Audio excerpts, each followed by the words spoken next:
દિયા online science એકેડેમીમાં તમારું સ્વાગત છે. વિદ્યુત ભારો અને ક્ષેત્રો એનું લેક્ચર નંબર 7 ચાલી રહ્યું છે અત્યારે, જેમાં આપણે વિદ્યુત ભારનું કોઈ એક પદાર્થની ઉપર કદ વિતરણ થયેલું હોય તો તેના કારણે ઉત્પન્ન થતું વિદ્યુત ક્ષેત્ર જોવાનું છે. બરાબર? તો એના માટે આપણે કોઈ ત્રિપરિમાણીય પદાર્થ છે એ સૌથી પહેલા વિચારીએ, જે અત્યારે લેવાનું છે. ત્રિપરિમાણીય પદાર્થ કેવો લઈશું? તો એના માટે આપણે એક ગોળો વિચારીશું. હવે ગોળો જે છે એ બે પ્રકારનો હોઈ શકે. ગોળો છે એ અંદરથી પોલો ગોળો હોય એવો પણ હોઈ શકે, અથવા તો એ ગોળો અંદરથી નક્કર હોય તેવો પણ હોઈ શકે. બરાબર?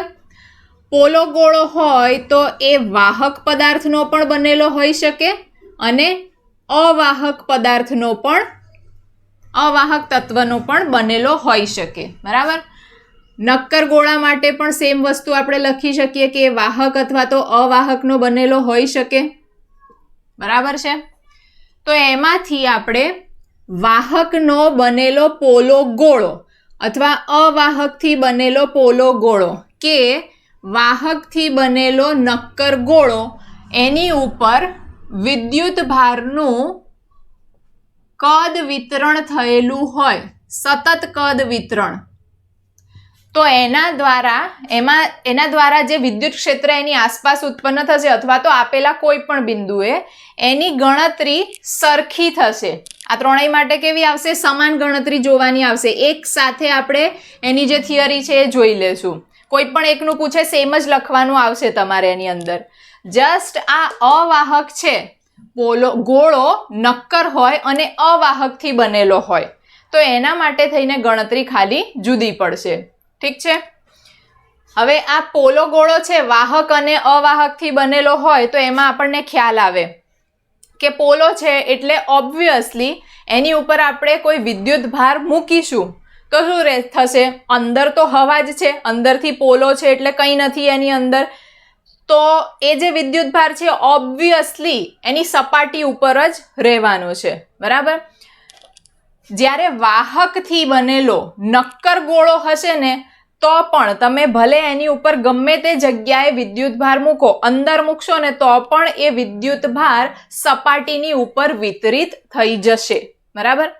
એટલા માટે થઈને આ ત્રણેયના કેસમાં વિદ્યુત ભારનું વિતરણ એક સરખી રીતે થતું હોવાને કારણે વિદ્યુત ક્ષેત્ર માટેની જે ગણતરી હશે એ પણ સરખી જ આવશે. બરાબર?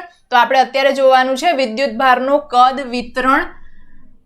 વિદ્યુત ભારના કદ વિતરણને કારણે ઉદ્ભવતું વિદ્યુત ક્ષેત્ર. બરાબર? જેમાંથી આપણે આ પહેલો કેસ જે છે એ લઈ લઈએ. ચલો, તો એમાં લઈએ આપણે શું લઈશું? પોલો ગોળો લઈએ. પોલો ગોળો કેવો? વાહક કે અવાહક? તથા બીજો કયો કીધું આપણે? નક્કર ગોળો. પણ એ કેવો? જસ્ટ વાહક જ લેવાનો. વાહક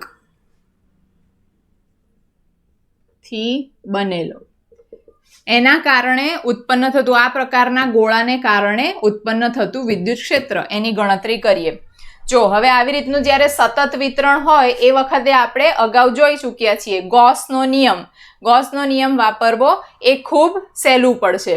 તો આપણે કરવાનું છે શું? જેવું આગળની થિયરી હતી એની અંદર કર્યું એવી જ રીતે એક આપણે ગાણિતિક રીતે ફ્લક્સ કેટલું આવે છે એ ગણીશું, અને બીજું ગૌસના નિયમ ઉપરથી ફ્લક્સ કેટલું આવે છે અને એના ઉપરથી આપણે ઈ જે છે એનું સૂત્ર તારવી શકીએ. ચલો, સૌથી પહેલા આપણે ગાણિતિક રીતે જોવું છે કે કેવી રીતનું બનશે. તો હવે જો આમાં છે ને તમારે આના પણ બીજા બે પાર્ટ પડશે. એક પાર્ટ પડશે કે આ ગોળો છે એની અંદર, બરાબર, પોલો ગોળો હોય એની અંદર, કે આ બંનેમાંથી કોઈ પણ, આ ત્રણ, 1, 2 ને 3 જે પ્રકાર કીધા એમાંથી કોઈ પણ પ્રકાર હોય એની અંદરના વિસ્તારમાં તમારે વિદ્યુત ક્ષેત્ર જોવું છે. અંદરના વિસ્તારમાં. ચલો, તો આપણે પહેલા આકૃતિ દોરી લઈએ કે એક આપણે પોલો ગોળો લઈ લીધો અથવા તો નક્કર ગોળો લઈ લીધો. વિદ્યુત ભારિત છે, જેમ અગાઉ કીધું એમ નક્કર હશે તો પણ વિદ્યુત ભારનું વિતરણ કેવું થઈ ગયું હશે? સપાટીની ઉપર જ, અંદર નહીં હોય. જો એ વાહકથી બનેલો હોય તો. પોલા માટે તો પ્રશ્ન જ નથી, અંદર કોઈ પદાર્થ જ નથી, તો અંદર કેવી રીતના વિદ્યુત ભાર જે છે એ જશે? હવે અંદરના વિસ્તારમાં અને બહારના વિસ્તારમાં એમ બે લેવાનું છે. સૌથી પહેલા આપણે બહારના વિસ્તારમાં લઈએ, એ સહેલું પડશે. તો આનાથી બહાર આપણે એક પૃષ્ઠ વિચારી લઈએ. હવે આ પૃષ્ઠ છે એનું નામ શું? ગૌસિયન પૃષ્ઠ, કારણ કે એની ઉપર આપણે ગૌસનો નિયમ લાગુ પાડવાના છીએ. તો ગૌસિયન પૃષ્ઠ જે છે એ કેવું હોવું જોઈએ? વિદ્યુત ભારનું જે વિતરણ છે અથવા વિદ્યુત ભાર છે તેનાથી સમાન રીતે આવી રીતે વહેંચાયેલું હોવું જોઈએ, બરાબર? યુનિફોર્મ ડિસ્ટન્સ ઉપર હોવું જોઈશે. એટલે એવું આપણે અત્યારે ગૌસિયન સમમિતિ ધરાવતું ગૌસિયન પૃષ્ઠ જે છે એ વિચારી લીધું. ગૌસિયન પૃષ્ઠ. આ જે ગોળો લીધો છે એની ત્રિજ્યા ધારો કે આપણે કેપિટલ આર ધારી લીધી, અને જે ગૌસિયન પૃષ્ઠ લીધું એ સ્મોલ આર જેટલા અંતરે છે એમ આપણે લઈ લીધું. ચલો હવે અહીંયા આગળ તમે જોઈ શકો છો કે આના કારણે ઉત્પન્ન થતું વિદ્યુત ક્ષેત્ર કઈ દિશામાં હશે? દરેક જગ્યાએ ત્રિજ્યાવર્તી દિશામાં હશે. અહીંયા ધન વિદ્યુત ભાર છે એટલે બહારની તરફ હશે, બરાબર? એટલે હું અહીંયા આગળ પૃષ્ઠ વિચારું, એક નાનો સૂક્ષ્મ પૃષ્ઠનો ખંડ વિચારી લઉં છું. તો ત્યાંથી વિદ્યુત ક્ષેત્ર જે હશે એ આ તરફ હશે, ઈની દિશા આમ. અને ડી એ આટલા નાના પૃષ્ઠનો જે ક્ષેત્રફળ સદિશ છે એ કેવો હશે? એ પણ બહારની તરફ, બરાબર? ડી એ પણ અહીંયા સેમ વસ્તુ અહીંયા કોઈ પણ હું ખંડ લઈ લઉં એના માટે આવી જશે. ઠીક છે, તો એના ઉપરથી મને શું ખ્યાલ આવ્યો? ઈ અને ડી એ દરેક જગ્યાએ, હજી એક અહીંયા બતાવી દઉં, ઈની દિશા પણ આમથી આમ હશે, અહીંયા ઈ આ તરફ અને ડી એ આ તરફ. સેમ વેમાં અહીંયા પણ હશે, ઈ આ તરફ, ડી એ આ તરફ. ઠીક છે, તો ઈ અને ડી એ વચ્ચેનો જે ખૂણો છે એ બનશે 0, બંને સમાંતર આવ્યા ને એટલે. તો ચલો ફ્લક્સનું સૂત્ર છે ઈ ડી એ કોસ થીટા, બરાબર? જેની અંદર થીટા આપણે કીધું કે આવે છે 0. ઈ અને ડી એ બંને સમાંતર છે, cos 0. તો cos 0 થઈ જશે 1. ઈ તમારે અચળ, ઈ તો બધે સમાન રહેવાનું છે, બહાર લઈ લીધું. અહીંયા આગળ તમારે બંધ પૃષ્ઠ ઉપર સંકલન લેવાનું છે. કેટલું આવશે? ઈ. હવે આ જે ક્ષેત્રફળ લેવાનું, એ ક્ષેત્રફળ આપણે કોનું લીધું છે? તો તમે જોઈ શકો છો કે અહીંયા આપણે આ ગૌસિયન પૃષ્ઠ ઉપર વાત કરી. ડીએ ક્યાં લીધા? ગૌસિયન પૃષ્ઠ પર લીધા. તો આ જે ક્ષેત્રફળ આવશે એ પણ કોનું લેવાનું? ગૌસિયન પૃષ્ઠનું. એટલે એની ત્રિજ્યા કેવી બનશે? જો આ પણ શું બનશે? એક પૃષ્ઠ બનશે, બરાબર? એટલે ગોળાનું પૃષ્ઠફળ લેવાનું થશે. તો અહીંયા તમારે ડીએ ની જગ્યાએ આવશે 4 સ્મોલ આર સ્ક્વેર. જો આ યાદ રાખવાનું, અહીંયા આગળ પછી કેપિટલ આર નહીં લખી નાખવાનું, કારણ કે આપણે ગૌસિયન પૃષ્ઠ જ્યાં ધારી હોય એ જગ્યાએ આપણે વિદ્યુત ક્ષેત્ર શોધવું છે, બરાબર ને? તો એનું ક્ષેત્રફળ લેવું પડે ને, એટલે એની ત્રિજ્યા લેવાની હોય. અહીંયા જે તે ગોળાની ત્રિજ્યા આ જગ્યાએ લઈ લેવાની નથી, બરાબર? ફ્લક્સનું એક આ સૂત્ર તમને ખ્યાલ આવી ગયો. હવે બીજું લઈએ આપણે. આ ગાણિતિક રીતે થયું. હવે આપણે ગૌસના નિયમ ઉપરથી લઈએ. તો એમાં શું થઈ જાય? ક્યુ નેટ અથવા તો ક્યુ ઇનસાઇડ લખું તો તમને વધારે ખ્યાલ આવશે. ક્યુ જે આની અંદર, પૃષ્ઠની અંદર સમાયેલો છે એ લેવાનું છે, બરાબર? હવે પૃષ્ઠની અંદર કેટલો વિદ્યુત ભાર છે? તો આ પૃષ્ઠની ઉપર જ છે, આર ત્રિજ્યાવાળા ગોળાની ઉપર છે. હવે આપણને ખબર છે કે આની પહેલા જે આપણે જોઈ હતી થિયરી એની અંદર કે પૃષ્ઠ વિતરણ હશે તો એ વખતે આપણે વિદ્યુત ભારની પૃષ્ઠ ઘનતા જોઈ હતી, બરાબર? તો એ પૃષ્ઠ ઘનતા કેટલી હતી? સિગ્મા બરાબર ક્યુ બાય એ હતી, જે અત્યારે આપણા કિસ્સામાં બની જાય છે ક્યુ બાય કોની ઉપર છે? આની ઉપર છે, આ ગોળા ઉપર, એટલે એનું ક્ષેત્રફળ લેવું પડે. તો એ 4 કેપિટલ આર સ્ક્વેર. એટલે આપણે જે આ ક્યુ લઈ રહ્યા છીએ એ આ ક્યુ ઇનસાઇડ છે જે આવશે સિગ્મા ઇન્ટુ 4 પાઈ R² અપોન એપ્સિલોન 0, બરાબર. ક્યુની કિંમત જે છે આટલી આવી. હવે આપણી પાસે બે સૂત્રો આવ્યા ફાઈના. એક સૂત્ર આવ્યું ગાણિતિક સ્વરૂપે અને બીજું ગોસના નિયમ ઉપરથી આવ્યું. બંનેને આપણે સરખાવી દઈએ તો E4 પાઈ R² બરાબર 4 pi sigma R² by epsilon 0. 4 pi cut થઈ ગયા. R² ને આપણે પેલી બાજુ મોકલી દઈએ કારણ કે આપણે E શોધવા માંગી રહ્યા છીએ એટલે E ને ખાલી રાખ્યો. શું મળશે આપણી પાસે? Sigma R² upon epsilon 0 small r². આ એક સૂત્ર તમારી પાસે આવ્યું, બરાબર. જ્યારે તમે પૃષ્ઠ બહાર વિચાર્યું હોય એટલે કે ગોળાથી આ પ્રકારનો કોઈ પણ ગોળો લીધો એનાથી બહારના વિસ્તારમાં વિદ્યુત ક્ષેત્ર જે છે એ આ રીતે આવશે. દિશા કઈ હશે તો એ કયો વિદ્યુત ભાર છે એની ઉપર ડિપેન્ડ કરશે, બરાબર. ધન છે તો ઓબ્વિયસલી બહારની તરફ હશે અને જો અંદર ઋણ વિદ્યુત ભાર હશે તો અંદરની તરફ હશે. ઠીક છે, આ બન્યું. હવે આમાં આપણે જોઈએ સિગ્મા એટલે પૃષ્ઠ વિદ્યુત ભાર ઘનતા અચળ, R ગોળાની ત્રિજ્યા અચળ રહેવાની, એપ્સિલોન 0 શૂન્યાવકાશની પરમિટિવિટી એ પણ અચળ. તો વધ્યું શું? R². ગોસિયન પૃષ્ઠ તો તમે તમારી મરજીથી કોઈ પણ અંતરે વિચારવાના ને, તો R જે છે એ તમારે અહીંયા આવી જશે બદલાતી કિંમત, બરાબર, ચલિત કિંમત. તો એના ઉપરથી તમે આમ લખી શકો છો કે E ચલે છે 1/R². હવે આ તો બિંદુવત વિદ્યુત ભારમાં પણ આવું હતું. તો આપણે આ સૂત્રને શું બિંદુવત વિદ્યુત ભાર જે હતો એના માટે સૂત્ર હતું એના જેવું લાવી શકીએ? તો હા, એ કરવા માટે થઈને આપણે આને આની સાથે નહીં સરખાવીએ, આ ઉપરવાળાને આની સાથે સરખાવીશું. બંને ફાઈ માટે જ છે ને. ચલો એ લઈએ. તો અહીંયા આવશે E4 pi R² Q inside, અથવા અત્યારે આપણે ટોટલ Q થાય છે એમ લઈ લીધું, અપોન એપ્સિલોન 0. તો E કેટલું આવે છે? 1/4 પાઈ એપ્સિલોન 0 Q બાય R² આવ્યું. 1/4 પાઈ એપ્સિલોન 0 એટલે K લખતા હતા કે Q બાય R² આવી ગયું ને. કોના જેવું આવ્યું?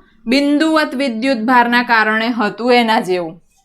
એટલે આના ઉપરથી આપણે એમ કહી શકીએ છીએ કે આ જે પૃષ્ઠ વિતરણ છે, કુલ જે વિદ્યુત ભારનું પૃષ્ઠ વિતરણ થયું ને, એ આપણે એમ ધારી લઈ શકીએ કે બધું જ કેન્દ્ર ઉપર જાણે કે છે, બરાબર. સમગ્ર વિદ્યુત ભાર જે છે ને એ ગોળાના કેન્દ્ર ઉપર કેન્દ્રિત થયેલો છે એવું આ કિસ્સા માટે આપણે ધારી શકીએ, કારણ કે એનું સૂત્ર બિંદુવત વિદ્યુત ભારના વિદ્યુત ક્ષેત્ર જેવું જ આવી રહ્યું છે. ઠીક છે, આ થઈ ગયું બહારના વિસ્તાર માટે થઈને. ચલો આટલું લખી લો. હવે આપણે અંદરના વિસ્તારમાં જે છે વિદ્યુત ભાર ગણીએ, બરાબર. તો અંદરના વિસ્તારમાં બહુ જ ઇઝી છે આ તો. ચલો એક આપણે ગોળો લઈ લીધો. અત્યારે ગોળાને હું મોટો વિચારું છું કારણ કે અંદર મારે બીજું પૃષ્ઠ ગોસિયન પૃષ્ઠ જે છે એ ધારવું છે, જેની ઉપર વિદ્યુત ક્ષેત્રનું મૂલ્ય આપણે ગણીએ. ચલો આ વિદ્યુત ભારનું વિતરણ જેમ અગાઉ કીધું એમ સપાટીની ઉપર થયેલું છે સતત રીતે. હા, થયું છે. પછી આની ત્રિજ્યા R જેટલી, ગોસિયન પૃષ્ઠ અત્યારે આપણે R અંતરે વિચારેલું છે, બરાબર, અંદરના વિસ્તારમાં. તો આના માટે થઈને પણ તમે વિદ્યુત ક્ષેત્ર જે છે એ કેવું આનાથી બહારની તરફ, એટલે એ પણ તમારે સેમ જ થશે અહીંયા આગળ DA, બરાબર. આનાથી આમ તમે બહારની તરફ અહીંયા લઈ લેશો અને આ પૃષ્ઠ જે છે એટલે સેમ વેમાં તમારે E અને DA જે છે એની વચ્ચેનો ખૂણો કેટલો થઈ જશે? 0. EDA cos 0 એટલે આ બની જશે EDA cos 0 1 થઈ ગયું અને ઈને આપણે સાથે સાથે અચળ છે એટલે બહાર લઈ લીધો, સંકલનની બહાર. હવે કુલ તમારે અહીંયા આગળ જે ક્ષેત્રફળ કોનું લેવાનું થશે? આ ગૌસિયન પૃષ્ઠનું. એટલે આ E4πr². અગાઉ આપણે આ વસ્તુ જોઈ જ લીધી છે. ફાઈ બરાબર થઈ જશે બીજી રીતે ક્યુ ઇનસાઇડ. કઈ રીતે બીજી રીત? એટલે આ થઈ ગઈ ગૌસના નિયમની રીત, આ ગાણિતિક સ્વરૂપે. તો ક્યુ ઇનસાઇડ કેટલું છે તમારે? અંદર કેટલો છે વિદ્યુતભાર? કશો જ નહીં. તો અહીંયા ક્યુ ઇનસાઇડ, ક્યુ તો કેટલું? 0. આના બરાબર 0 મૂકી દો. 0 બરાબર E4πr², એટલે કે E થઈ જશે 0. બરાબર? એટલે તમારે આવો કોઈ પણ કેસ હશે તો એની અંદર વિદ્યુત ક્ષેત્ર અંદરના વિસ્તારમાં નહીં હોય, સપાટી ઉપર મહત્તમ હશે.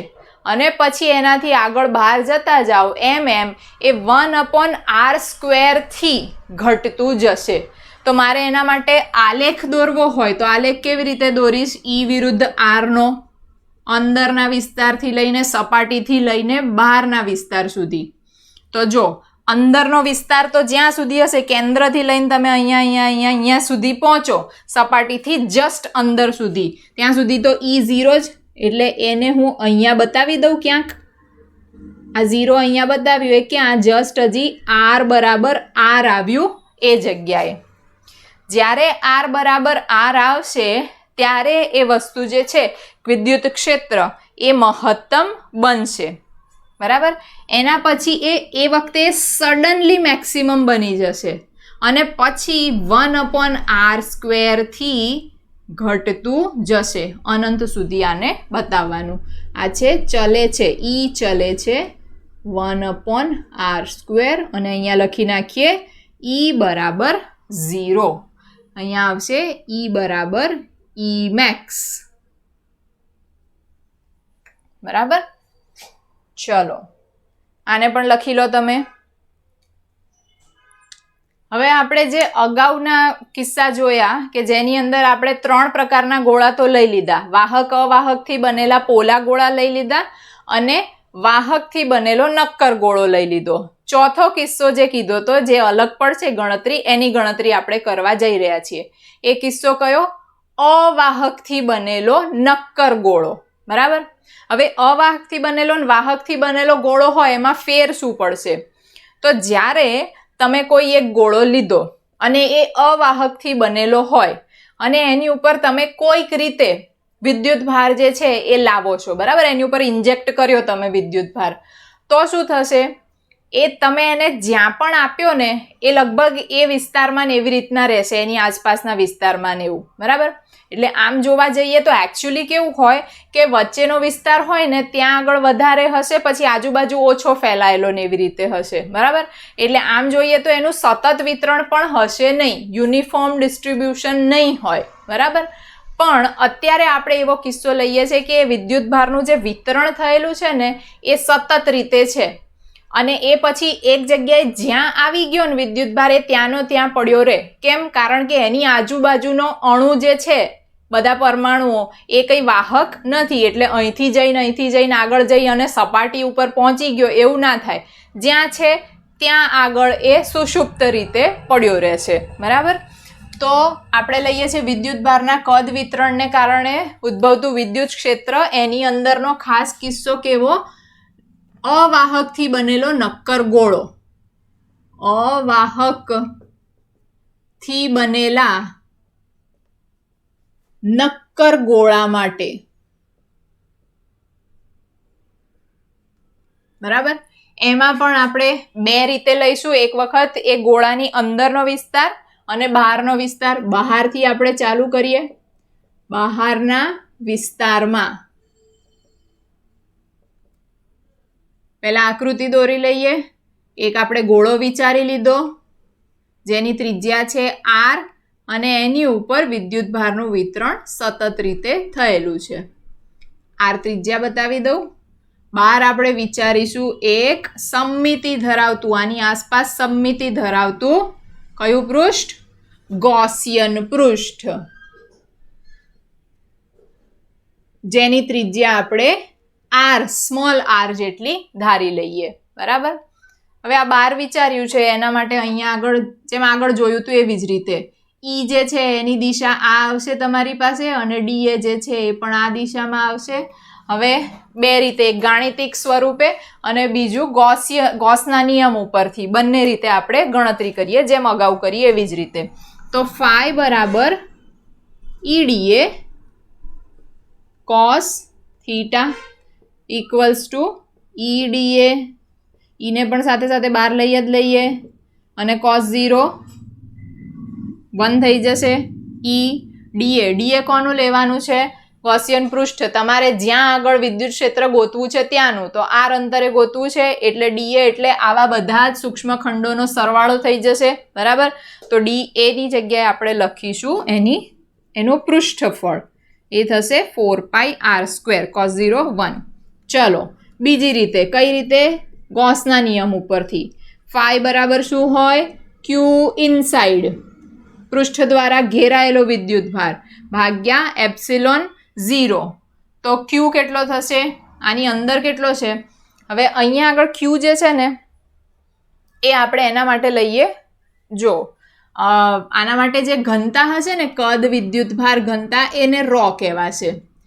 તો રોનું શું થાય કે એકમ કદ લીધું તમે તો એની ઉપર ઘનતા જે છે અહીંયા વી લખી દઉં અને અહીંયા રો લખી દઉં. બરાબર. એટલે અહીંયા આગળ કુલ વિદ્યુત ભાર કેટલો થશે? તો 1 છે એકમ કદ એટલે એનું રો થઈ જાય. 2 લઉં તો અહીંયા આગળ 2 રો થઈ જશે. 3 લઉં તો અહીંયા આગળ 3 રો, એવી રીતના એ વધતું જશે. ઠીક છે. આ રીતે એકમ કદ ઉપર એની પૃષ્ઠ વિદ્યુત ભાર ઘનતા જે છે એ આપણને મળી. બરાબર. તો અહીંયા ક્યુની જગ્યાએ આપણે શું લખી શકીશું? તો ક્યુની જગ્યાએ વી કદ હશે તો રો વી, આવું લખ્યું ને આપણે. 1 હોય તો 1 રો, 2 હોય તો 2 રો, 3 હોય તો 3 રો, તો વી હોય તો વી રો. બરાબર. એટલે રો ઇન્ટુ વી ભાગ્યા એપ્સિલોન 0. વી કેટલું લેવાનું છે તમારે? તો જ્યાં આગળ તમારે વિદ્યુત ભાર છે એ. બરાબર. આ વિદ્યુત ભાર છે અહીંયા આગળ, એનું કદ લેવાનું એટલે તમારે 4/3 પાઈ આ કેપિટલ આર ક્યુબ લેવાનું થશે. 4/3 પાઈ કેપિટલ આર ક્યુબ છેદમાં એપ્સિલોન 0. બંને ફાઈના જ સૂત્રો છે, બંનેને આપણે સરખાવી દઈએ. શું બની જશે? ઈ 4, પેલી બાજુ લખો, ઈ 4πr² equals to rho into 4/3 pi r cube છેદમાં એપ્સિલોન 0. 4π કટ થઈ જશે. ઈ બરાબર શું આવશે? 4 કટ થઈ ગયું છે, પાઈ કટ થઈ ગયું, rho r cube by 3 epsilon 0 r². બરાબર. આવું સૂત્ર આવ્યું. આ સૂત્ર આપણે યાદ રાખવું હોય તો રાખજો, ક્યારેક જરૂર પડે, બાકી આને વાપરવાનું એટલું બધું થશે નહીં. જે ડબલ એડવાન્સમાં ક્યારેક આના ઉપરથી ટ્રિકી ક્વેશ્ચન ને એવું પૂછે આગળ. બરાબર છે. બીજું, આના ઉપરથી આપણને એ ખ્યાલ આવે છે, રો અચળ, આર અચળ, એપ્સિલોન 0 અચળ, એટલે અગેન આ થઈ જશે 1/r² ના વ્યસ્ત પ્રમાણમાં. ઈ જે છે એ 1/r² થી વ્યસ્ત પ્રમાણમાં હોય, એટલે કે આ પણ ફરીથી તમને બિંદુવત વિદ્યુત ભાર જેવું જ સૂત્ર આપી રહ્યું છે. એટલે એના જેવું જ આપી રહ્યું છે. હવે એક્ઝેક્ટલી એવું તો દેખાતું નથી. બિંદુવત વિદ્યુત ભાર માટે તો કેવું હોય? 1/4πε0 q/r², એવું આપણને ખ્યાલ છે. તો લાવી દઈએ આપણે એના જેવું ને જેવું જ. ચલો, તો તમે અહીંયા આગળ આ ક્યુ ઇનસાઇડ આને અને આને એને આપણે કમ્પેર કરી લઈએ. બંને સેમ છે. બરાબર. આ બંને ફાઈ છે, એમને કમ્પેર કરીએ તો E4πr² ઇક્વલ્સ ટુ કુલ વિદ્યુત ભાર ક્યુ જેટલો છે એપ્સિલોન 0. તો E બરાબર 1/4πε0 q/r². આવી ગયું બિંદુવત વિદ્યુત ભાર જેવું જ સમીકરણ. બરાબર. તો આ અગેન ઇઝી થઈ ગયું તમારી માટે થઈને કે અવાહકથી બનેલો નક્કર ગોળો હશે તો એના માટે પણ બિંદુવત વિદ્યુત ભાર જેવું જ તમને વિદ્યુત ક્ષેત્ર માટે સૂત્ર મળી રહ્યું છે. ચલો લખી લેજો આટલું. હવે આપણે આ જ નક્કર ગોળાની અંદરના વિસ્તારમાં જો આપણે ગૌસિયન પૃષ્ઠ વિચારીએ તો એની ઉપર કેટલું વિદ્યુત ક્ષેત્ર છે એ જોઈએ. ચાલો તો આ આવશે હવે બીજો કિસ્સો અંદરના વિસ્તારમાં.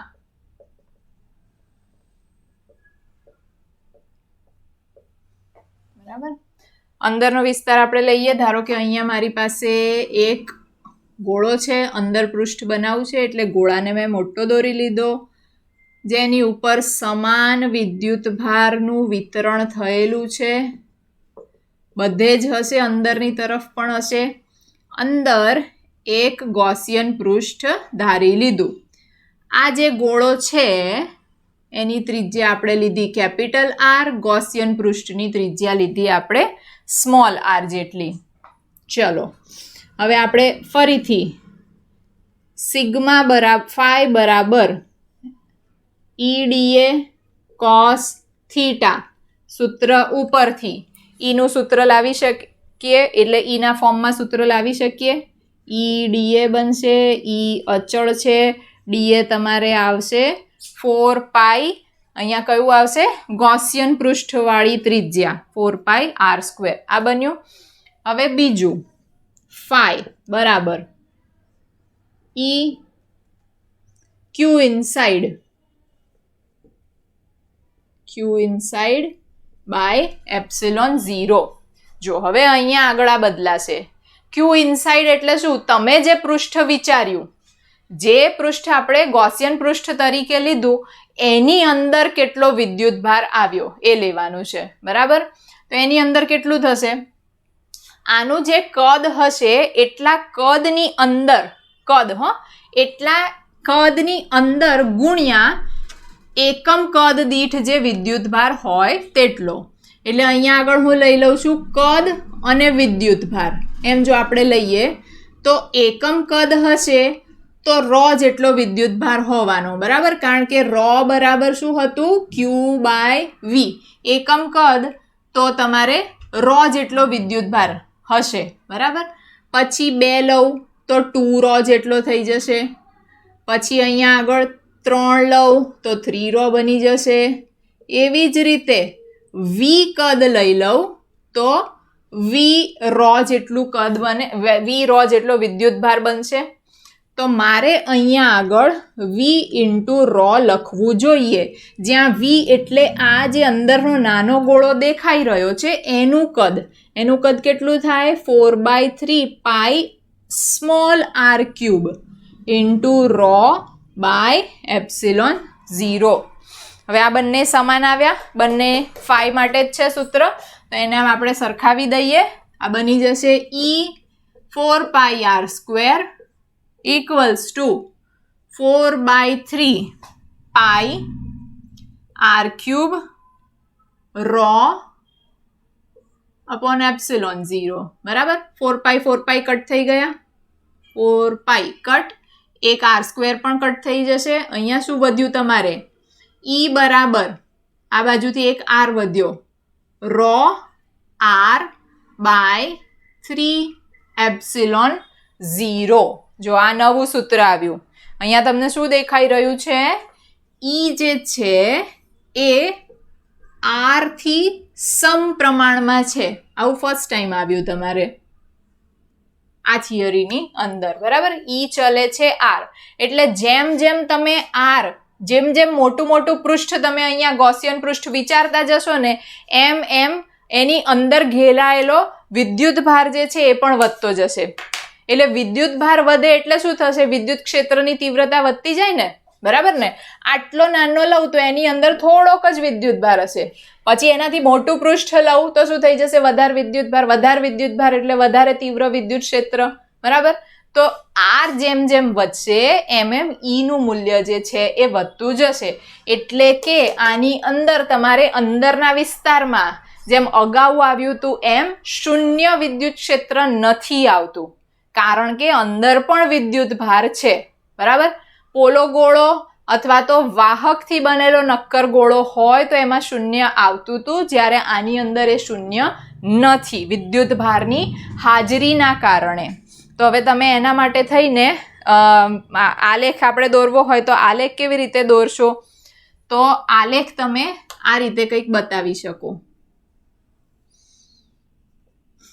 ઈ અને આર અંદરના વિસ્તારમાં જેમ જેમ જેમ આર વધતું જશે એમ એમ એમ ઈ વધતું જશે, અને પછીથી બહારના વિસ્તારમાં 1/r²થી જ્યારે તમે આર બરાબર સપાટી સુધી પહોંચ્યા, સપાટીથી પછી બહાર જતા જાઓ એમ એમ ઈ 1/r²થી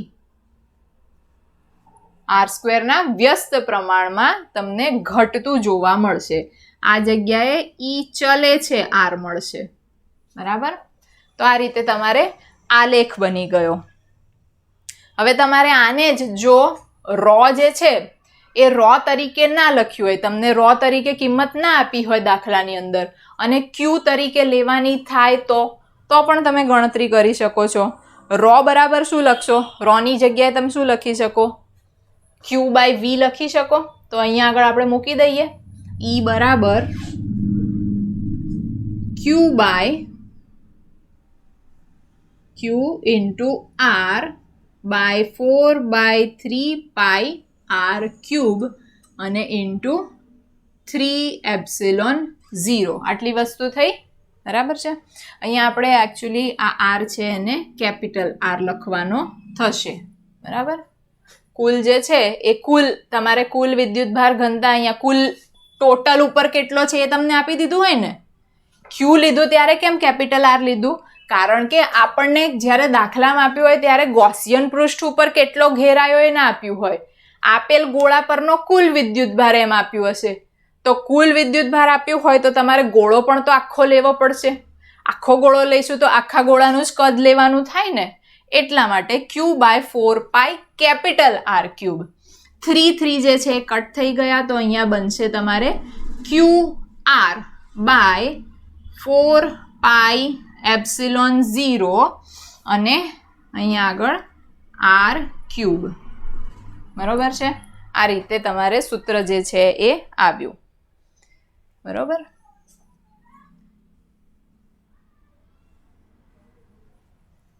ચલો લખી લેજો આ પણ તમે. તો આ સાથે આપણે વિદ્યુત ભારો અને ક્ષેત્રોને લગતી બધી જ થિયરી જે છે એ કમ્પ્લીટ થાય છે. અને હવે પછીના જે લેક્ચર્સ છે એની અંદર આપણે NCERTના જે સ્વાધ્યાયના પ્રશ્નો છે એ અને એ સિવાયના NEET JEE ને લગતા જે પણ MCQના પ્રશ્નો છે એની ચર્ચા કરીશું.